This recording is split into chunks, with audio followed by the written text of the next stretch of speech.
এই ছেলে, প্রত্যেকদিন স্যার ম্যাডামদের সামনে ক্যাম্পাসে সিগারেট খাস কেন? মা বাবা ভদ্রতা শেখায়নি? ক্যাম্পাসে বসে সিগারেট খাচ্ছিলাম, তখনই একটা মেয়ে এসে বলল। চুপচাপ হয়ে সিগারেট খাইতে লাগলাম। কি হলো, তোকে আমি কিছু বললাম? চুপচাপ। এইভাবে হবে না। তোর আব্বুর নাম্বার দে। ফোন নাম্বার বন্ধ। আম্মুর নাম্বার দে। 017262822। মেয়েটি ফোন দিল।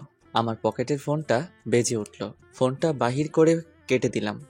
নিজের নাম্বার দিলি কেন? ফাজলামি করিস? এটাই আম্মুর নাম্বার। আব্বু আম্মু মারা যাওয়ার পর এটা আমার কাছে। মেয়েটা চুপ হয়ে গেল। কিছুক্ষণ দুজনের মধ্যে নিস্তব্ধতা চলল। নাম কি? রাফি। শুধু রাফি? আর কিছু নেই? আছে, কিন্তু যাদের দেওয়া ছিল তারা না থাকায় ব্যবহার করার প্রয়োজন মনে করি না। বাসায় কে কে আছে? কেউ নেই। মানে? একা থাকি, কেউ নেই আমার। থাকিস কোথায়? কলেজের পিছনে একটা বাসায় থাকি। পড়ালেখা কেমন করে চলে? ফ্রিল্যান্সিং করি, ওটা দিয়েই চলে যায়। কোন ইয়ারে? সেকেন্ড ইয়ারে। মেয়েটা কিছুক্ষণ চুপচাপ দাঁড়িয়ে রইল। আপনার সব জানা হয়ে গেলে এখন আসি বলেই চলে আসতে লাগলাম। আমার পরিচয় জানতে চাইবি না? প্রয়োজন মনে করি না। কিন্তু আমার প্রয়োজন আছে। আমি হিয়া, অনার্স সেকেন্ড ইয়ারে পড়ি। আচ্ছা, এখন আসি। আচ্ছা যা। ওখান থেকে চলে আসলাম। মেয়েটাকে আমি চিনি, এমনকি কলেজের সবাই চেনে। কলেজের ক্রাশদের মধ্যে হিয়া আপু একজন। যেমন সুন্দর দেখতে, তেমন রাগী। কলেজের কত ছেলে তার হাতের জন্য হাসপাতালে গেছে তার হিসাব নেই। হিয়া আপুর ভাই পুলিশ কমিশনার, তাই সবাই তাকে ভয় করে চলে। কলেজে যেদিন প্রথম তাকে দেখেছিলাম কেমন যেন ভালো লেগেছিল, কিন্তু সেটাকে আমি পাত্তা দেইনি, কারণ এসব মায়া জড়ানো আমার পক্ষে সম্ভব না। এসব ভাবতে ভাবতে বাসায় আসলাম। ফ্রেশ হয়ে রান্না করলাম, তারপর খেয়ে ঘুমিয়ে পড়লাম, কারণ খুব কম রাতেই আমি ঘুমাই। কাজের জন্য জেগে থাকতে লাগে। সন্ধ্যায় ঘুম থেকে উঠে বাইরে গেলাম, এক প্যাকেট সিগারেট কিনে নিয়ে আসলাম সারা রাত জেগে কাটানোর জন্য। বক্সে গান আর এই সিগারেট, এটাই আমার সাথী। এরপর দুদিন কলেজে গেলাম না। এমনিতেই আমি অতটা কলেজে যাই না। যেদিন বাসায় বোরিং লাগে সেদিন কলেজে যাই। আমার তেমন কোনো ফ্রেন্ড নেই, একা থাকতে ভালো লাগে। অনেকে আমাকে নিজের বন্ধু ভাবলেও আমি ভাবি না, কারণ আমার সময় সময় মনে হয় আমি আমার নিজেরই না, অন্য কারো। কেমন করে ভাবো? এক সপ্তাহ পর রাস্তা দিয়ে হাঁটছিলাম, হঠাৎ কারো ডাক শুনতে পেলাম। পিছনে তাকিয়ে দেখি হিয়া আপু। ওই শোন, জি বলেন। কলেজে আসিস না কেন? ভালো লাগে না কলেজে। আর কিসের জন্যই বা যাব? কেন, বন্ধু বান্ধবদের সাথে আড্ডা দিতে যাবি? আমার একা থাকাটাই পছন্দ, তাই বন্ধু বান্ধব পাতাই না। খুব অদ্ভুত কথা বলিস তো দেখছি। আমি এমনই। কাল কলেজে আসবি। দেখি। দেখি না, আসবি। আর তোর নাম্বার আছে, না আসলে ফোন দিয়ে আনবো, দরকার হলে বাসা থেকে টেনে আনবো। আচ্ছা যাব, কিন্তু কেন যাব সেটা বলেন। এমনিতেই আসবি। আমি কারণ ছাড়া কারো কথা মানতে পারবো না, ওটা আমার অভ্যাস না। আপনি যদি কোনো কারণে ডাকেন তাহলে আমি যাব, কিন্তু অহেতুক বিনা কারণে ডাকলে আমি যেতে পারবো না। আসবি না মানে? তোকে আসতেই হবে। আচ্ছা আমি যাব। হুম, এই তো ভালো ছেলের মতো কথা। আচ্ছা আমি এখন আসি। কই যাবি? আমি নামিয়ে দিচ্ছি, আয়। ধন্যবাদ বলার জন্য, কিন্তু আমি হেঁটেই চলে যেতে পারবো। আচ্ছা, যা ইচ্ছা কর, কিন্তু কাল যেন কলেজে তোকে দেখি। আমি যখন বলেছি নিশ্চয়ই যাব। মনে থাকে যেন। কথাটা বলেই হিয়া আপু চলে গেল। আমিও বাসায় চলে আসলাম। রাতে খেয়ে ঘুমিয়ে পড়লাম, কারণ আজ কোনো কাজ নেই। এমনিতেও আমি কাল কলেজে যেতাম। বাসায় ভালো লাগছিল না। সকালে ঘুম থেকে উঠে ফ্রেশ হয়ে ব্যাগটা ঘাড়ি নিয়ে বেরিয়ে পড়লাম। কলেজের সামনে একটা চায়ের দোকান পড়ে, ওখানে গিয়ে চায়ের অর্ডার দিয়ে সিগারেট খেতে লাগলাম। চা খেয়ে কলেজের ভিতরে গেলাম, একটা ক্লাস করে বের হয়ে আসলাম। বাইরে আসতেই হিয়া আপু সামনে এসে দাঁড়ালো। আপনি? আয়। হিয়াপুর পিছন পিছন যেতে লাগলাম। কি জানি আবার নিজের ভাইকে ডাক দিল, নাকি যদি আবার জেলে দিয়ে দেয় কলেজের আইন ভঙ্গ করার জন্য। এই যে আপু, কই যান? হিয়াপু আমার দিকে একবার তাকিয়ে আবার হাঁটতে লাগলো। তারপর মাঠের এক কোনায় গিয়ে বসলো। আমি গিয়ে পাশে দাঁড়িয়ে রইলাম। কি হলো, বস। একটু দূরত্ব বজায় রেখে বসলাম। এত দূরে গিয়ে বসলি কেন? কাছে এসে বস। না, ঠিক আছে। আমার ঠিক নেই, কাছে এসে বস। তারপর একটু কাছে গিয়ে বসলাম। সকালে খেয়েছিস? হুম, খেয়েছি। দেখলাম তো কলেজের সামনে দোকানে কি খেলি। আমার সকালে খাওয়া লাগে না, ওই দুটো জিনিস দিয়েই সকাল পার হয়ে যায়। তোর বাসায় রান্না করে কে? আমি করি। তুই রান্না করতে পারিস? হুম। যাক, ভালোই হলো। কেন বলুন তো? আমি তো রান্না করতে পারি না। তাতে ভালোর কি হলো? অত বুঝতে হবে না। তারপর দুজনে কিছুক্ষণ চুপচাপ রইলাম। আচ্ছা, তুই এমন এলোমেলো থাকিস কেন? এলোমেলো থাকাটাই ভালো লাগে, কার জন্য গুছিয়ে থাকবো? তোর কথার মধ্যে কোনো রসকস নেই। সকলের মন জোগানো কথা আমি বলতে পারি না, তাই হয়তো সবার আমার কথা ভালো লাগে না। আচ্ছা, বাদ দে। কোথায়? সকাল থেকে কিছু খাইনি, ক্ষুধা লাগছে, চল কিছু খেয়ে আসি। আপনি যান, আমি বাসায় যাব। আমি বাসায় নামিয়ে দিয়ে আসবো, এখন চল। না, আমার খিদে নেই। আর একটা কথা বললে তোর খবর আছে। তারপর হিয়া আপুর হাত ধরে টানতে টানতে ওর গাড়িতে নিয়ে গেল। গাড়ি চালিয়ে একটা বড় রেস্টুরেন্ট আসলো। দুজনে ভিতরে গেলাম। কি খাবি বল? আমি কিছু খাবো না। মেজাজ খারাপ করাবি না বলে দিলাম। আমি কিছু না বলে চুপচাপ বসে রইলাম। হিয়া আপু নিজেই খাবারের অর্ডার দিল। কিছুক্ষণ পর খাবার চলে আসলো। আমি শুধু খাবার নাড়াচাড়া করতে লাগলাম, কারণ খাওয়ার কোনো ইচ্ছেই আমার নেই। সেটা হয়তো হিয়া আপুর চোখে পড়ছে। হিয়া আপু আমার দিকে রাগী লোক নিয়ে তাকালো। কি হলো, খাচ্ছিস না কেন? ইচ্ছে নেই। ইচ্ছে নেই কেন? জানি না। তারপর হিয়া আপু আমার কাছে এসে আমার মুখের সামনে খাবার ধরলো। নে, খেয়ে নে। করুণা করছেন? করুণার কি দেখলি? যা করছেন সবই তো করুণা। না হলে একদিনের চেনা জানায় আপনি আমাকে এখানে খাওয়াইতে নিয়ে আসতেন। এটা করুণা ছাড়া কি? হিয়া আপু রাগ করে সব খাবারে জল ঢেলে দিল। চল, খেতে হবে না তোকে। বিল দিয়ে আমার হাত ধরে টানতে টানতে বাইরে নিয়ে আসলো। যা, বাসায় চলে যা। আমি কিছু না বলে ওখান থেকে হাঁটতে ধরলাম। কি মেরে, নিজে ডাকলো আবার নিজেই তাড়িয়ে দিল। বড়লোক তো, তাই মনে হয়। অন্যের রেসপেক্ট নিয়ে চিন্তা করে না, শুধু নিজের চালাতে চাই। কি জন্য যে কলেজে আসলাম। বাসায় গেলাম না, ভালো লাগছিল না, তাই আর বাসায় গেলাম না। দুইটা সিগারেট কিনে নদীর পাড়ে গিয়ে বসলাম। সিগারেট ধরিয়ে গাছের নিচে বসে নদীর বয়ে চলা দেখতে লাগলাম। একটু পর ফোনটা বেজে উঠল। Unknown number. ফোনটা রিসিভ করার পর ওপাশ থেকে একটা মেয়েলি কণ্ঠ শুনতে পেলাম। কথা শুনে বুঝতে পারলাম হিয়া আপু। কই আছিস? কে আপনি? কই আছিস সেটা বল, এসে দেখাচ্ছি আমি কে। নদীর ধারের গাছের নিচে বসে আছি। দাঁড়া, আমি আসছি, কোথাও যাবি না। 5 মিনিট পর হিয়া আপু আসলো। এখানে কি করিস? বসে আছি, কেন বলুন তো? হাতে ওটা কি? ফোন। ওই হাতে কি? সিগারেট। হিয়া আপু সিগারেটটা নিয়ে ফেলে দিল। আর কোনো দিনও যেন আমার সামনে সিগারেট খাওয়া না দেখি। কিছু না বলে চুপ করে রইলাম। বাসায় যাবি না? বাসায় গিয়ে কি করব? কেন, রেস্ট নিবি? বাসায় যাওয়ার ইচ্ছে করছে না। হিয়া আপু আমার পাশে বসে পড়ল। সরি। কেন বলুন তো? তখন তোকে রাগ দেখানোর জন্য। বাদ দেন, অভ্যাস আছে, আমি কিছু মনে করিনি। আসলে তুই তখন ওই কথাটা বলার পর মেজাজটা খুব খারাপ হয়ে গিয়েছিল। ভুল তো কিছু বলিনি। হিয়া আপু আমার দিকে তাকালো। কি বলবি বল, কিন্তু এই কথাটা যেন তোর মুখে আর কোনোদিন না শুনি। আপনি বাসায় যাবেন না? যাব পরে, কিন্তু তুই আমাকে আপনি করে বলছিস কেন? তাহলে কি করে বলবো? তুমি করে বলবি। আপনি আমার সিনিয়র, আপনাকে আপনি বলেই ডাকা আমার মনে হয় উচিত। বলছি না আপনি বলবি না, কানে কথা যায় না। হিয়া আপুর চিল্লানি শুনে বুকটা কেঁপে উঠল। খুব ভয় পেয়ে গেছিলাম। আচ্ছা, ডাকবো না। মনে থাকে জানো। অনেকক্ষণ ধরে দুজনে চুপচাপ বসে রইলাম। নদীর ধারে হালকা বাতাস বইছে, খুব সুন্দর লাগছে। জানেন, আমার বাবা আমাকে ছোট থাকতে বিকেল করে প্রতিদিন এখানে ঘুরতে নিয়ে আসতেন। মন খারাপ করিস না। হঠাৎ করেই হিয়া আপু আমার কাঁধে মাথা রাখলো। ব্যাপারটা খুব অদ্ভুত লাগলো। আমি চুপ করে রইলাম। আজ থেকে কখনো নিজেকে একা মনে করবি না। এখন থেকে সব সময় আমাকে তোর পাশে পাবি, কথা দিলাম। আমি কিছু না বলে একটা মুচকি হাসলাম। কি হলো, হাসছিস কেন? না, এমনি। চল বাসায় যাব। চলেন। আবার চলেন? চলো। এইভাবে বলবি, মনে থাকে জানো। হিয়া আপু আমাকে রাস্তার মোড়ে নামিয়ে দিয়ে চলে গেল। দোকান থেকে কিছু খাবার কিনে বাসায় গিয়ে ফ্রেশ হয়ে খেয়ে নিলাম। তারপর ল্যাপটপটা নিয়ে কাজ করতে লাগলাম। একটু পর ফোনটা বেজে উঠল। ফোনটা ধরলাম। কি করিস? কাজ করি। খেয়েছিস? খেয়েছি। আচ্ছা রাখি, কাল কলেজে আসবি কিন্তু। ফোনটা রেখে দিলাম। আমি আবার কালকে কলেজে যাব। যে প্যারা লাইলাম হুদাই, সেই প্যারা আবার নিতে যাব। কাজ শেষ করে আর বাইরে বের হলাম না, বাসায় কাটিয়ে দিলাম। রাতে রান্না করে খেয়ে নিজের কাজ করতে লাগলাম। সকালে ফোনটা বেজে উঠল। ফোনের নাম্বার না দেখে কানের কাছে নিলাম।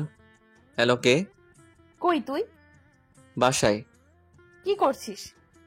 আপনার ফোনে ঘুম ভাঙলো। এখনো ঘুমাচ্ছিস? কয়টা বাজে খেয়াল আছে? কয়টা? 11টা বাজে। তাড়াতাড়ি কলেজে আয়। না, কলেজে যাব না, ভালো লাগছে না বলেই ফোনটা কেটে দিয়ে আবার ঘুমিয়ে পড়লাম। 1 ঘন্টা পর কলিং বেলের শব্দ পেলাম। আমার বাসায় তো কেউ তেমন আসে না। ঘুম ঘুম চোখে গিয়ে দরজাটা খুলে দিয়েই চমকে গেলাম, কারণ ইয়া আপু দাঁড়িয়ে। আপনি এখানে? তোকে না বলছি আপনি বলবি না? ঠিক আছে, কিন্তু আমার বাসা চিনলা কেমন করে? কাল তোকে নামিয়ে দিছিলাম যেখানে, ওই রাস্তায় দিয়ে আসছিলাম। তারপর একটা লোককে জিজ্ঞেস করে বলে দিল। ও, কিন্তু এখানে আসাটা ঠিক হয়নি। লোকে কি ভাববে? আর আমি এখানে একা থাকি, বুঝতেও তো পারছেন। অত বোঝা লাভ নেই, সর ভেতরে যেতে দে। আমি কিছু বলার আগে হিয়া আপু ভিতরে ঢুকে পড়ল। তোর বাসাটা তো বেশ সুন্দর। আমার আব্বু এটা আমার জন্য রেখে গেছেন। ও, তাড়াতাড়ি রেডি হয়ে নে, একসাথে খাওয়া দাওয়া করবো। খাবার নিয়ে এসেছি। আমি কিছু না বলে ফ্রেশ হতে চলে গেলাম, কারণ যত তাড়াতাড়ি সম্ভব তাকে এই বাসা থেকে বিদায় করতে হবে। আমার তো কিছু না, কিন্তু মানুষ তার নামে খারাপ কথা বলতে পারে। রেডি হয়ে এসে দেখি হিয়া আপু খাবার নিয়ে বসে আছে। দুজনে বসে খেয়ে নিলাম। হিয়া আপু শুধু বক বক করেই যাচ্ছে, আর আমি ভাবতেছি কখন সে এখান থেকে যাবে। তাড়াতাড়ি খাওয়া শেষ করলাম। এখন চল তো আমার সাথে। কোথায়? কাজী অফিস। আজ তোকে বিয়ে করব। কি বলছো এসব? কেন আমাকে বিয়ে করবি না কেন? আমি কি দেখতে খারাপ? না, সেটা না, কিন্তু তোমার সাথে আমার যায় না। তাই নাকি? কিন্তু আমি যে তোকেই বিয়ে করব। হিয়া আপুর কথাগুলো শুনে চোখ আকাশে একভাবে তার দিকে তাকিয়ে আছি। আরে ভ্যাবাচাকা খেয়ে গেলি নাকি? আমি তো মজা করছিলাম। হিয়া আপুর কথা শুনে কিছুটা স্বস্তি পেলাম। কই যাবা? চল আজ তোকে গুছিয়ে আনবো। মানে? মানে তোর এই চুলের ডানা কাটবো। লাগবে না, আমি এরকমই ঠিক আছি। আর একবার লাগবে না বললে থাপ্পড় মেরে গাল লাল করে দিব। হিয়া আপুর কথা শুনে চুপ হয়ে গেলাম। তারপর দুজনে বেরিয়ে পড়লাম। হিয়া আপু গাড়ি চালাচ্ছে, আর আমি চুপচাপ বসে আছি। কি হলো, চুপ করে বসে আছিস যে? না, এমনি। হিয়া আপু সেলুনে নিয়ে গিয়ে আমার চুলের 12টা বাজাই দিল। তারপর দুজনে শপিং মলে গেলাম। এখানে কেন? শপিং করব। ও আচ্ছা, কি কিনবেন? আবার আপনি বলিস? ও সরি, আসলে আমার আপনি বলাটাই বেশি ভালো লাগে। আর একবার বলে দেখিস, দাঁত ভেঙে দিব। আচ্ছা বাদ দেন, কি কিনবা তাড়াতাড়ি কিনো। আমি নিজের জন্য কিনবো। কে বললো তোর জন্য কিনবো? কেন, আমার জামা কাপড়েও কি সমস্যা? না, তা নয়। তাহলে? এমনিতেই আমার ইচ্ছে হয়েছে তাই। কিন্তু আমার লাগবে না। বেশি কথা বলবি না। তারপর হিয়াপু নিজে পছন্দ করে শার্ট প্যান্ট কিনলো। আমি গিয়ে বিল দিয়ে দিলাম। হিয়াপু বিল দিতে গিয়ে ঘুরে আসলো। তোকে বিল দিতে কে বলছে? কেন, আমার জিনিস তাই আমি টাকা দিলাম। কেন, আমি কি বলছি তোকে টাকা দিতে? বলার কি আছে? আরেকদিন যদি পাকনামি করিস তাহলে বুঝতে পারবি। চল এখন। হিয়া আপু আর কোনো কথা বলল না। রেস্টুরেন্টে গিয়ে হিয়া আপু কোনো কথা বলছে না, মুখে রাগের ছাপ দেখা যাচ্ছে। হিয়া আপু ধীরে ধীরে আমার জীবনটাকে নিয়ন্ত্রণ করতে শুরু করে দিয়েছে। প্রথমের দিকে খারাপ লাগলেও তার শাসনগুলো এখন খুব ভালো লাগছে। পুরনো কিছু স্মৃতি তাজা করে দিচ্ছে। এখনো রাগ করে আছো? কি হলো? সরি, আমি বুঝতে পারিনি। হিয়া আপু আমার দিকে তাকালো। হয়েছে, আর সরি বলতে হবে না। তারপর খাওয়া দাওয়া করে বেরিয়ে আসলাম। এবার টাকা দিতে গেলাম। না, ফ্রিতে বকা খাওয়ার শখ নেই আমার। ইয়া আপু আমাকে বাসায় নামিয়ে দিয়ে চলে গেল। বিকেলে আর বাসা থেকে বের হলাম না, কাজ ছিল। তাই রাতে খাওয়া দাওয়া করে ঘুমিয়ে পড়লাম। সকালে ফোনের রিংটং শুনে ঘুম ভেঙে গেল। ফোনটা হাতে নিয়ে দেখি হিয়া আপুর ফোন। হ্যালো আপু। কই তুই? বাসায়। তাড়াতাড়ি ক্যাম্পাসে আয়। ফ্রেশ হয়ে কলেজে গেলাম। কলেজে ঢুকতেই অনেকেই হা হয়ে তাকিয়ে আছে।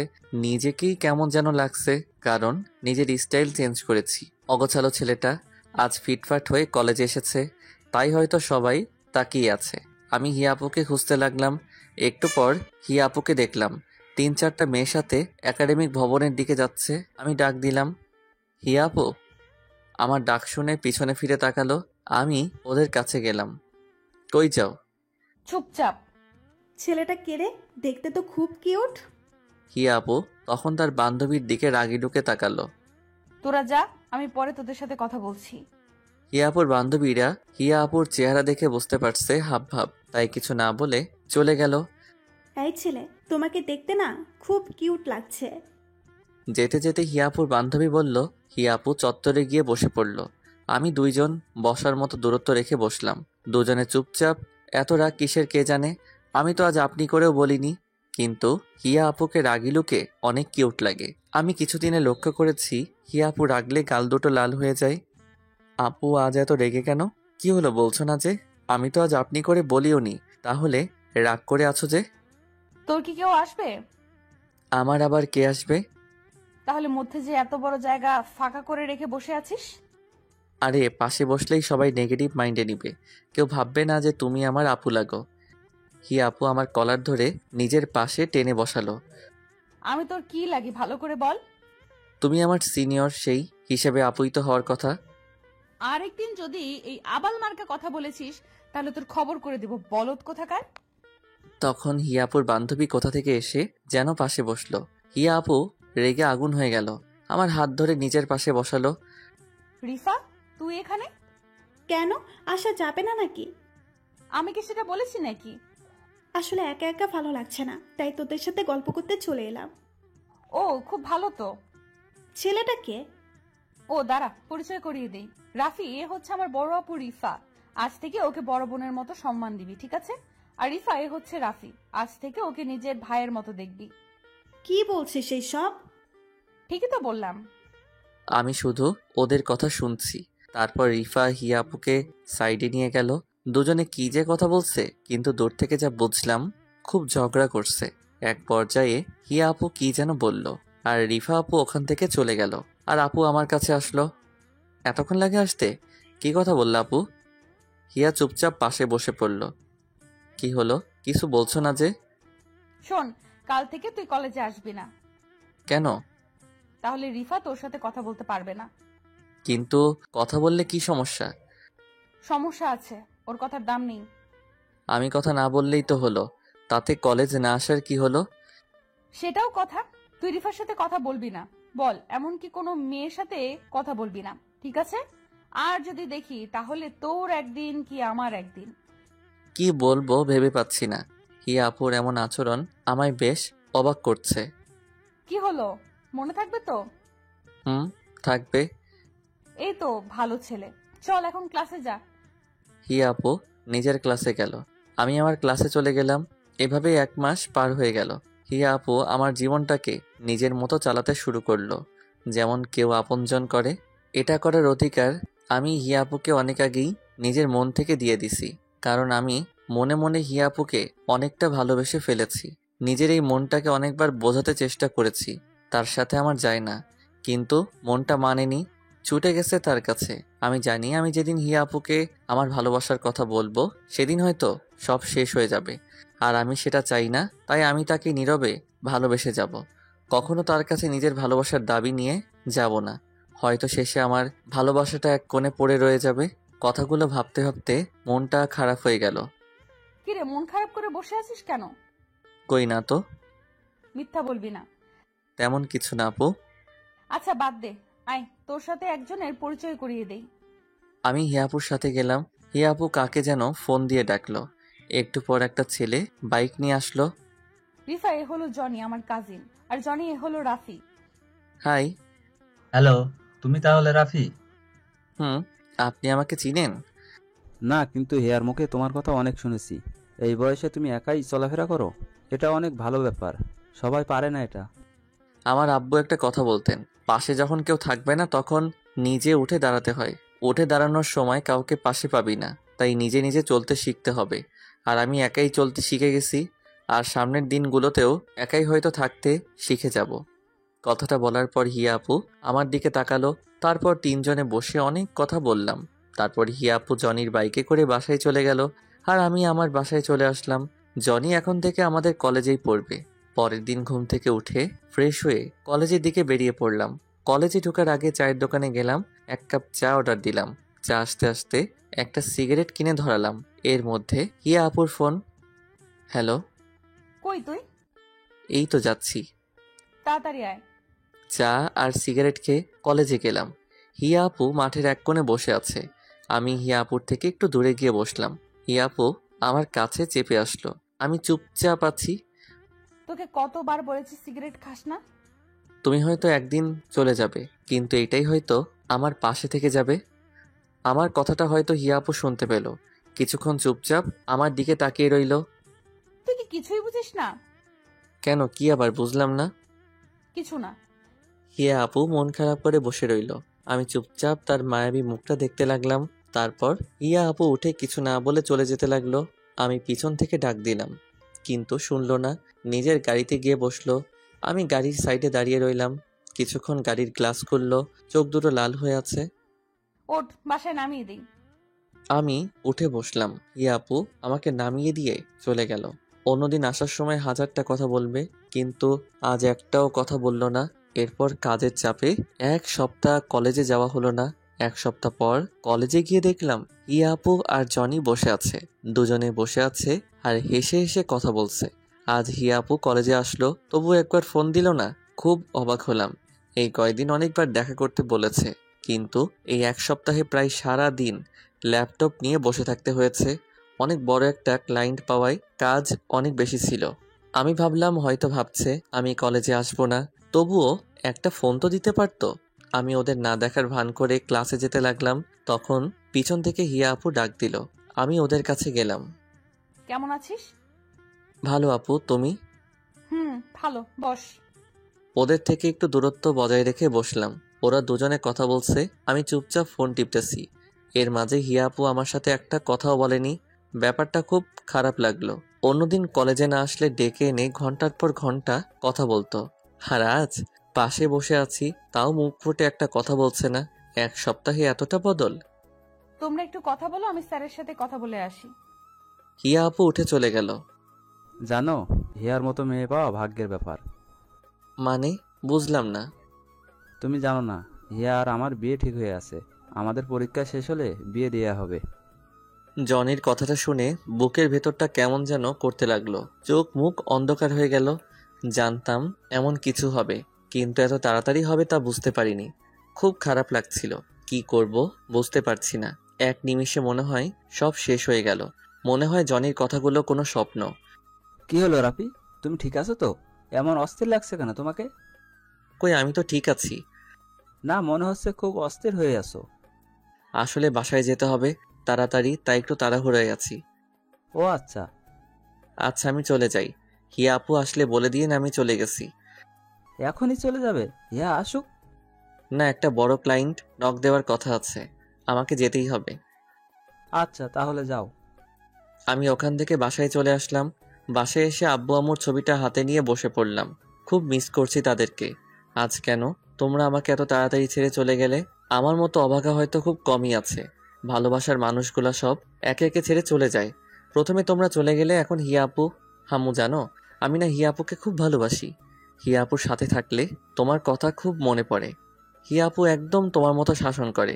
তুমি যেমন আমাকে খাইয়ে দিতে, হিয়া আপু আমাকে মাঝে মাঝে খাইয়ে দিত। কোনো ভুল করলে বকা দিত। তুমি যেমন আমাকে একা করে ছেড়ে চলে গেলে, সেও চলে যাবে একদিন। কিন্তু আম্মু, জানো কি, আমি না ওকে ভুলতে পারবো না। তোমাদের যেমন আমি কোনো দিন ভুলতে পারবো না, তেমনি তাকেও আমি কোনোদিন ভুলতে পারবো না। আমি কি করব তোমরাই বলো। খুব কষ্ট হচ্ছে, বুকের ভেতরটা পুড়ে ছারখার হয়ে যাচ্ছে। শুধু তার কথাই মনে পড়ছে। আম্মু আব্বুর ছবি জড়িয়ে ধরে কান্না করতে করতে ঘুমিয়ে পড়লাম। মাঝরাতে ঘুম ভাঙলো। ঘুম ভাঙার পরে মনে হলো ঘটে যাওয়া ঘটনাগুলো স্বপ্ন ছিল, কিন্তু পরে বুঝতে পারলাম কিছুই মিথ্যে না। শুধু আজ আমার ভালোবাসাটা মিথ্যে হয়ে গেল, চাপা পড়ে গেল কষ্টের ভাঁজে। ঘুম থেকে উঠে যখন বুঝতে পারেন যে প্রিয় মানুষটার আপনার জীবনের অংশ হবে না, তখন যন্ত্রণার সীমানা থাকে না। তখন ইচ্ছে করে হয়তো আর ঘুম থেকে না উঠলেই ভালো হতো। সিগারেটের প্যাকেটটা নিয়ে জানালার পাশে গিয়ে বসলাম। আজ চাঁদের আলোটাও কেমন যেন ফ্যাকাশে মনে হচ্ছে। যে করেই হোক এই কষ্ট থেকে আমাকে সামলে উঠতে হবে। জীবনে অনেক কষ্ট পেয়েছি, আর কষ্ট নিতে পারবো না। সিগারেট ধরিয়ে বসে রইলাম। একসময় লক্ষ্য করলাম সিগারেটের ফিল্টারটা ভিজে গেছে। তারপর চোখে হাত দিয়ে দেখি চোখ দিয়ে পানি পড়ছে, হাতটা কাঁপছে। জোরে জোরে কান্না করতে লাগলাম। আম্মু বলতো কান্না করলে বুকটা হালকা লাগে। আজ খুব একা লাগছে। সারা রাত কান্না করলাম। কিছুটা হলেও বুঝতে পারলাম যে দুনিয়ায় কেউ কারো নয়, একা থাকাটাই ভালো। যত কারো প্রতি মায়া বাড়াবেন তত কষ্ট পেতে হবে রিয়েল লাইফেও। আমি এটাই ভাবি। প্রায় 1 সপ্তাহ লাগলো হিয়া আপুর মায়াটা কিছুটা কাটিয়ে উঠতে। তারপরেও তার সামনে গেলে নিজেকে আটকে রাখতে পারবো কিনা জানি না, তাই আর কলেজে যাব না ঠিক করলাম। এভাবে 10 দিন কেটে গেল। ফোনটাও অফ করে রেখে দিছি, যাতে কেউ ফোন দিতে পারে না। এখনো রাতে ঘুমাতে পারি না, তাই ঘুমের ওষুধ কিনে রাখছি। ঘুমের ওষুধ খেয়ে রাতটা পার হয়ে যায়। আর দিনের বেলা সিগারেট তো আছেই। এই 10 দিনে সিগারেট খাওয়াটা একটু বেড়ে গেছে। সকালে ঘুম থেকে উঠে একটা সিগারেট ধরিয়ে সেটা শেষ করে ব্রাশ করে বাইরে বের হলাম। নাস্তা করে বাসায় গেলাম, গিয়ে কাজ করতে লাগলাম। এই 10 দিনে কাজ একদম করা হয়নি। নিজের 1 বছর চলার মতো যথেষ্ট টাকা আছে। আর আব্বু আম্মু চলে যাওয়ার আগে যা রেখে গেছে তাতে আমার সারা জীবন চলে যাবে। তারপরেও ফ্রিল্যান্সিং করি। সিগারেট খেতে খেতে কাজ করতে লাগলাম। একটু পর দরজার বেল কে যেন বাজালো। দরজা খুলে দিতেই সামনে দেখি হিয়া আপু দাঁড়িয়ে, হাত উঠালো মারার জন্য। তারপর কি যেন ভেবে হাতটা নামিয়ে নিল। চোখের নিচে কালো দাগ পড়ে গেছে। কেমন আছিস? ভালো আপু, তুমি? ভালো। কেমন শুকিয়ে গেছিস? খাওয়া দাওয়া করিস কি না? আসলে কাজের চাপে খাওয়ার কথা মনেই থাকে না। ও, আমি তো ভাবছিলাম। কি ভাবছিলা? কিছু না। ভেতরে আসতে বলবি না?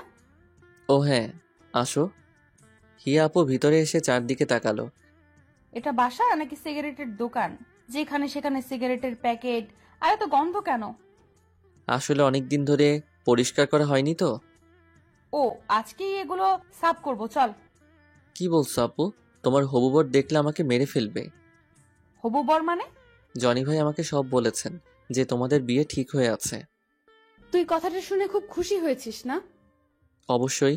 কাজের চাপে তোমাকে শুভেচ্ছা জানানোর তো কথা মনেই নেই। এখন বলছি, অনেক অনেক শুভেচ্ছা। জনি ভাইয়ের মতো একজন মানুষ জীবন সাথী হিসেবে পাওয়া খুব ভাগ্যের ব্যাপার। চল আমার সাথে। আজ কলেজে যাবি। আমি কলেজে গিয়ে কি করব? কলেজে গিয়ে আমার কেউ নেই। কার সাথে আড্ডা দিব বলো? কেউ নেই? আমার জানা মতে তো কেউ নেই।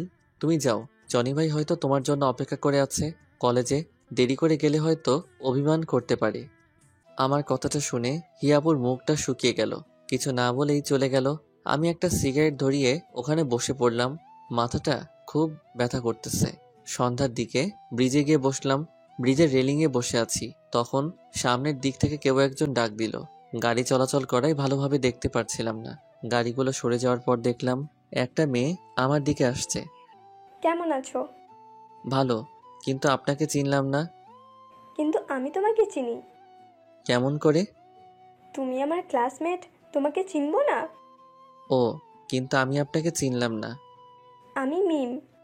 ও, কলেজে আসো না কেন আর? ভালো লাগে না। কাল থেকে আসবে, মনে থাকে যেন। দেখি। দেখি না, আসতেই হবে। তোমার নাম্বারটা দাও। কেন? দিতে বলেছি, দাও। ফোন বের করার সাথে সাথে হিয়াপুর ফোন। হ্যালো। কই তুই? ব্রিজের উপর বসে আছি। কেন? দরকার আছে, ওখানেই থাক, আমি আসছি। বলেই হিয়াপু ফোনটা কেটে দিল। তারপর মিমকে নাম্বার দিয়ে ওর সাথে কথা বলছিলাম। কথা বলার ইচ্ছে করছিল না, কিন্তু মুখের উপর কেমন করে চলে যেতে বলি। নিজে থেকে কথা বলতে এসেছে, চলে যেতে বললে ওর সম্মানে লাগবে, কিন্তু কথা বলতে খুব বিরক্ত লাগছিল। হঠাৎ হিয়াপুর গাড়ি এসে দাঁড়ালো। হিয়াপু বাইরে বেরিয়ে আসলো। আমাকে মিমের সাথে দেখে মুখের ভাব ভঙ্গিমা বদলে গেল। আমার কাছে আসলো। চল, দরকার আছে। দাঁড়াও একটু। আমি মিমের সাথে আরেকটা কথা বলার আগেই হিয়া আপু আমাকে টেনে গাড়ির ভিতরে বসালো আর গাড়ি চালাতে লাগলো। তোকে না বলছি কোনো মেয়ের সাথে কথা বলবি না? আমি বলিনি, আর ও নিজে থেকে কথা বলতে এসেছিল। তারপরও তুই কথা বলবি না? হিয়া আপুর কাছে আসলে কেমন যেন দুর্বলতা কাজ করে। কোথায় যাচ্ছি? মার্কেটে। কেন? কাল আমার জন্মদিন, তাই ড্রেস কিনবো, আর তুই সেটা পছন্দ করে দিবি। আমি পছন্দ করে দিব কেন? তোমার হবু বর পছন্দ করে দিবে। খোটা মারা কথা গেল না তোর? খোটা মারা কথায় আবার বললাম, যেটা সত্যি সেটাই বললাম। হিয়া আপু আর কোনো কথা বলল না। মার্কেটে গিয়ে হিয়া আপু ড্রেস দেখতে লাগলো। একটা নীল কালারের ড্রেস দেখে খুব পছন্দ হলো। হিয়া আপু হয়তো সেটা লক্ষ্য করলো, তাই ড্রেসটা কিনলো। হিয়া আপু বিল দিতে দিতে আমি একজোড়া পায়েল আর একজোড়া ঝুমকো কিনলাম। তারপর সেগুলো চুপ করে হিয়া আপুর ব্যাগে রেখে দিলাম। হিয়া আপু আমাকে বাসার সামনে নামিয়ে দিল। আমি বাসার ভিতরে ঢুকতে যাব, তখনই আবার ডাক দিল। আমি হিয়া আপুর কাছে গেলাম। শোন, কাল আমি কলেজে যাব না, কিন্তু সন্ধ্যায় তোকে নিতে জনি আসবে। এখানে ওর সাথে আমার বাসায় চলে আসবি। আর তুই না আসলে কাল সত্যিই তোর কপালে মাইর পড়বে। কথাটা বলার পরেই হিয়া আপু চলে গেল। পরের দিন সকালে ঘুম থেকে উঠে কলেজে গেলাম না। গিফট তো হিয়া আপুকে দিয়েই রেখেছি, তাই যাওয়ার কোনো প্রয়োজন হয় না। আর আমি ওর কাছে গিয়ে মায়া বাড়াতে চাই না, যতটা সম্ভব দূরে থাকতে হবে। আমি জানি হিয়া আপু গাড়ি পাঠাবে আমাকে, কিন্তু আমি যাব না। তাই সন্ধ্যা লাগতেই বাইরের থেকে গেট লাগিয়ে দিয়ে পিছনের একটা ছোট দরজা আছে, ওটা দিয়ে বাসায় ঢুকলাম, যাতে যে কেউ আসলে বুঝতে পারে আমি বাসায় নেই। 9টার দিকে বাড়ির সামনে গাড়ির আওয়াজ পেলাম। আমার ঘরে লাইট সবসময় বন্ধই থাকে। অন্ধকার কেন জানি খুব ভালো লাগে, তার কারণ আজও জানি না। অন্ধকারে আলাদা একটা অনুভূতি আছে। জানালা দিয়ে দেখলাম জনি গাড়ি থেকে নামলো, তারপর বাসার দিকে তাকালো। তালা ঝোলানো দেখে গাড়ি নিয়ে চলে গেল। ফোনটাও অফ করে রেখেছি, যাতে কেউ ফোন দিতে না পারে। বিছানায় গিয়ে কানে হেডফোন লাগিয়ে দিয়ে গান শুনতে লাগলাম। হিয়া আপু মনে হয় জনির সাথে জন্মদিনে খুব মজা করছে, করবেই বা না কেন। কয়েক মাস পর তাদের বিয়ে, কেন যে আমি হিয়া আপুকে ভালোবাসতে গেলাম। খুব ঘুম পাচ্ছিল, তখনই আবার গাড়ির আওয়াজ পেলাম। জানালার কাছে গিয়ে দেখি হিয়া আপু গাড়ি থেকে বের হয়ে আসলো। রাস্তার ল্যাম্পপোস্টের আলোতে হিয়া আপুকে স্পষ্ট দেখা যাচ্ছে। নীল ড্রেসে একদম পরীর মতো লাগছিল, কিন্তু এই পরী তো ধরাছোঁয়ার বাইরে। হিয়া আপু ফোনটা হাতে নিয়ে ফোন দিতে লাগলো, হয়তোবা আমাকে ফোন দিচ্ছিল। কিছুক্ষণ পর ফোনটা রাস্তায় জোরে ছুঁড়ে মারলো, তারপর গাড়ি করে চলে গেল।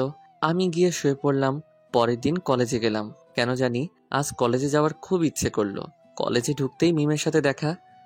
কেমন আছো? ভালো, তুমি? ভালো। কাল কলেজে আসতে বললাম, আর আসছো আজকে? আসলে কাল একটু কাজ ছিল, তাই আসতে পারিনি। ও, তা ফোনটা অফ কেন? চার্জ ছিল না, আর চার্জে দেওয়ার কথা মনে ছিল না। মিমের সাথে কথা বলতে বলতে হিয়াপুর গাড়ি চলে আসলো। আমি মিমের সাথে কথা বলে মাঠের এক কোনায় গিয়ে ফোন টিপতে লাগলাম। হঠাৎ কারো ছায়া আমার উপর পড়লো। তাকিয়ে দেখলাম হিয়া আপু।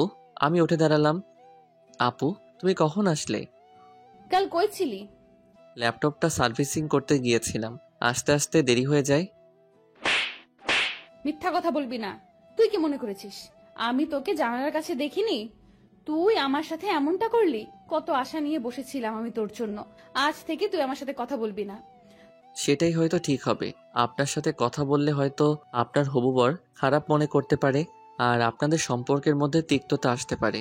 তাই আমার মতো একটা বখাটে খারাপ ছেলের সাথে না মেশাই ভালো। ইয়া আপু কিছু বলছে না। ইয়া আপুর চোখের দিকে তাকিয়ে দেখলাম চোখ দিয়ে পানি বয়ে পড়ছে। কারণটা এখনো অজানা। হিয়া আপু আর কিছু না বলে চলে গেল। আমি আর ওখানে না থেকে বাসায় চলে আসলাম।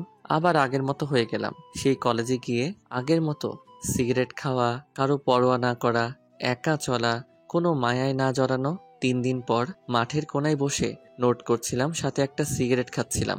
তখন দেখলাম হিয়া আপুর গাড়ি এসে মাঠের মাঝখানে দাঁড়ালো। হিয়া আপু গাড়ি থেকে বেরিয়ে আসলো, হয়তো আমাকে দেখতে পারিনি। আমি নিজের মতো নোট করতে লাগলাম। কিছুক্ষণ পর সামনের দিকে তাকিয়ে দেখি হিয়া আপু আমার দিকে তাকিয়ে আছে।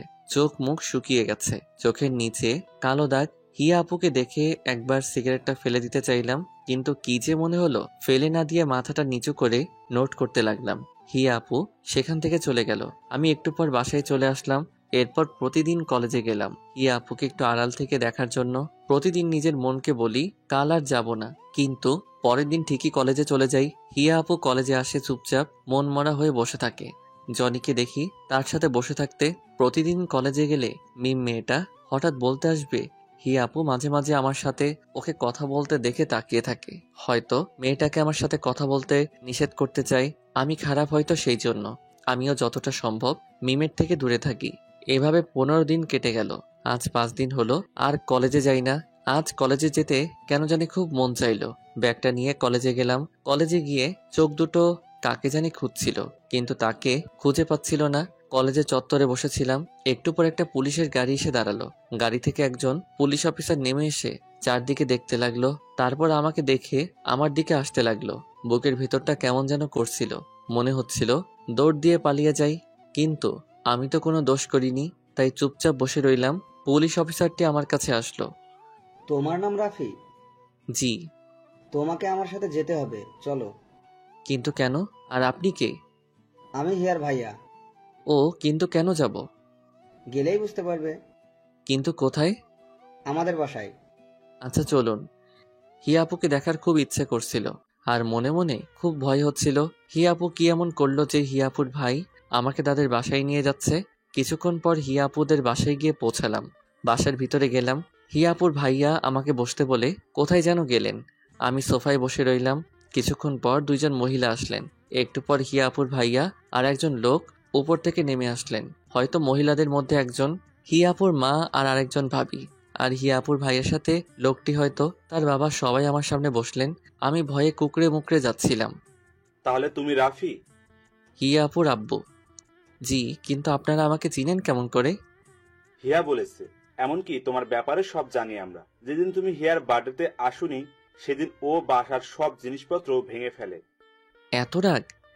তোমার কথাও প্রত্যেক দিন আমাদের কাছে এসে বলতো, আমার মেয়েটা জীবনে যা কিছু চেয়েছে তাই এনে দিয়েছি, কিন্তু শেষমেশ যা চাইলো তা আমার এনে দেওয়ার ক্ষমতা নেই। কি চেয়েছে আপু? তোমাকে। আমাকে মানে? তোমাকে। আমার মেয়েটা যে তোমাকে পাগলের মতো ভালোবাসে। ও যখন আমাকে এসে বলল যে ও তোমাকে ভালোবাসে, তখন ও চোখে মুখে খুশি দেখে আমি বেশ অবাক হই, কারণ আমি এতটা খুশি ওকে কখনোই দেখিনি।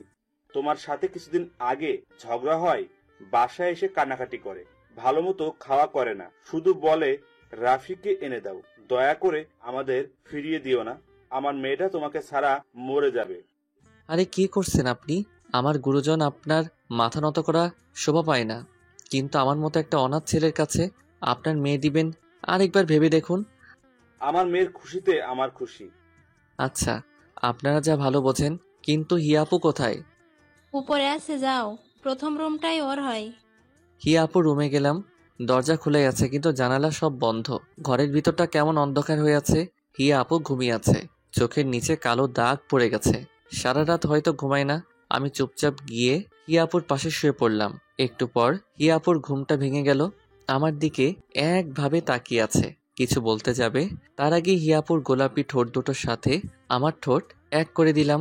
হিয়া আপু ছটফট করতে লাগলো, কিন্তু আমি ছাড়বার পাত্র নই। কিছুক্ষণ পর হিয়া আপু চুপচাপ হয়ে গেল। তখন হিয়া আপুকে ছেড়ে দিলাম। হিয়া আপুকে ছেড়ে দেওয়ার সাথে সাথে ঠাস। তোর সাহস কেমনে হয় আমাকে কিস করার? আর তুই এখানে কি করছিস? চুপচাপ। কি হলো, কথা বলছিস না কেন? এখানে কি করছিস? আমার বউয়ের কাছে আমি আছি। কার কি? বউ মানে? বউ মানে বউ? আমি কারো বউ না। ও, তাহলে তুমি আমাকে ভালোবাসো না? না, আমি জনিকে ভালোবাসি। কি মেরে বাবা, এত রাগ আর অভিমান? ও আচ্ছা, ঠিক আছে। আমি তো ভাবছিলাম তুমি আমাকে ভালোবাসো, কিন্তু তুমি যখন আমাকে ভালোবাসো না, তাহলে কি আর করার। আমি মিমের কাছে যাই। মেয়েটা কি ভালো, রাগ করে না, প্রতিদিন একটা করে কিস দেয়। কি বললি? মিম তোকে কিস দেয়? এত বড় সাহস ওর? তুমি রাখছো কেন? তুমি তো আমাকে ভালোবাসো না। হিয়া আপু আমার চোখের দিকে তাকিয়ে আছে, কিছু বলছে না। তারপর উল্টো দিক হয়ে শুয়ে পড়ল। আমি পিছন থেকে জড়িয়ে ধরলাম। হিয়া আপু নিজেকে ছাড়াবার চেষ্টা করছে, কিন্তু পারছে না। এত রাগ কোথা থেকে আসে তোমার? আমি জানি তুমিও আমাকে ভালোবাসো। তোমার আব্বু আর ভাইয়া আমাকে সব বলেছে। ঢং করে লাভ নাই। আমি হিয়া আপুকে ছেড়ে দিলাম। কি হলো, কথা বলবা না? ঠিক আছে, আমি চলে যাচ্ছি।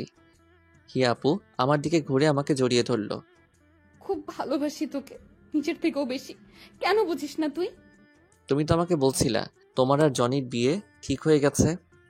সেটা তো তোর মুখ থেকে শোনার জন্য যে তুই আমাকে ভালোবাসিস। ওটা শুধু একটা নাটক ছিল। জানো, যেদিন জনি আমাকে বলল যে তোমাদের বিয়ে ঠিক হয়ে গেছে, সেদিন মনে হচ্ছিল সারা জীবনের জন্য কিছু একটা হারিয়ে যাচ্ছে। খুব কষ্ট হয়েছিল সেদিন। তাহলে বললি না কেন?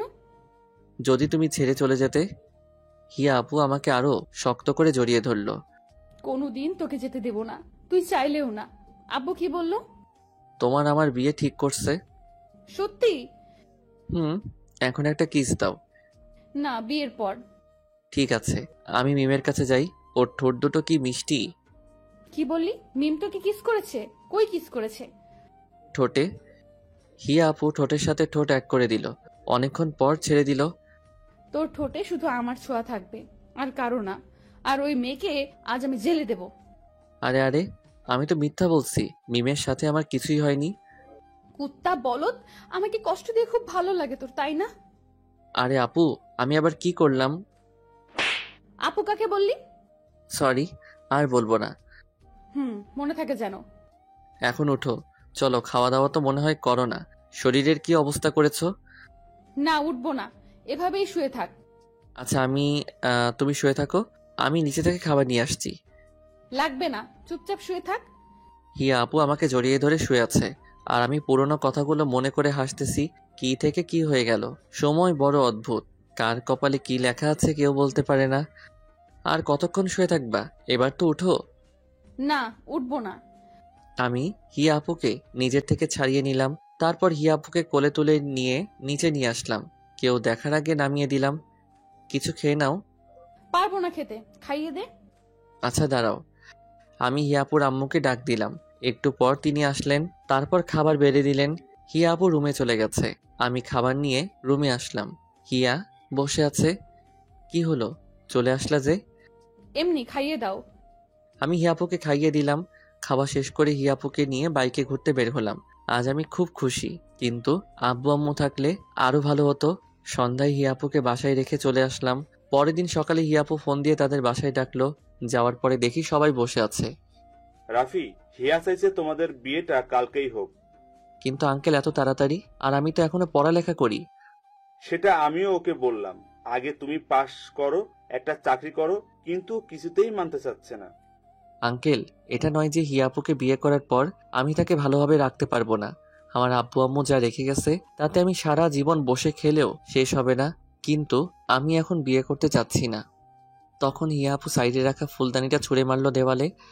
আমি যখনই বলছি কাল বিয়ে হবে, তার মানে কালকেই বিয়ে হবে। আর বিয়ে না হলে আমি কিছু একটা করে ফেলবো, আর তার দায়ী তোমরা হবে। কথাটা বলেই হিয়াপু উপরে চলে গেল। সবাই চুপচাপ হয়ে গেল। আচ্ছা আঙ্কেল, আপনি বিয়ের ব্যবস্থা করুন। তুমি পারবে বাবা, আমার পাগলি মেয়েটাকে দেখে রাখতে। তোমার কাছে আমরা সারা জীবন ঋণী হয়ে থাকবো। আমি উপরে চলে আসলাম। হিয়া আপু বেলকনিতে গিয়ে দাঁড়িয়ে আছে। আমি হিয়া আপুকে পিছন থেকে জড়িয়ে ধরলাম। হিয়া আপু নিজেকে ছাড়ানোর চেষ্টা করতে থাকলো, কিন্তু পারল না। আমি হিয়া আপুর কানে একটা আলতো করে কামড় দিলাম। হিয়া আপু ধাক্কা দিয়ে দূরে সরিয়ে দিল। আমি হিয়া আপুকে টান দিয়ে নিজের কাছে আনলাম। এত রাগ কোথা থেকে আসে শুনি? কথা বলবি না, সরে যা। কেন, আবার কি করলাম? তখন বিয়ে করতে রাজি হচ্ছিলিস না কেন? আরে, এত তাড়াতাড়ি বিয়ে করে কি হবে? লাগবে না তোর, দূরে যা তুই। পরে তো বললাম বিয়ের আয়োজন করতে। লাগবে না বিয়ে করতে, করবো না আমি বিয়ে।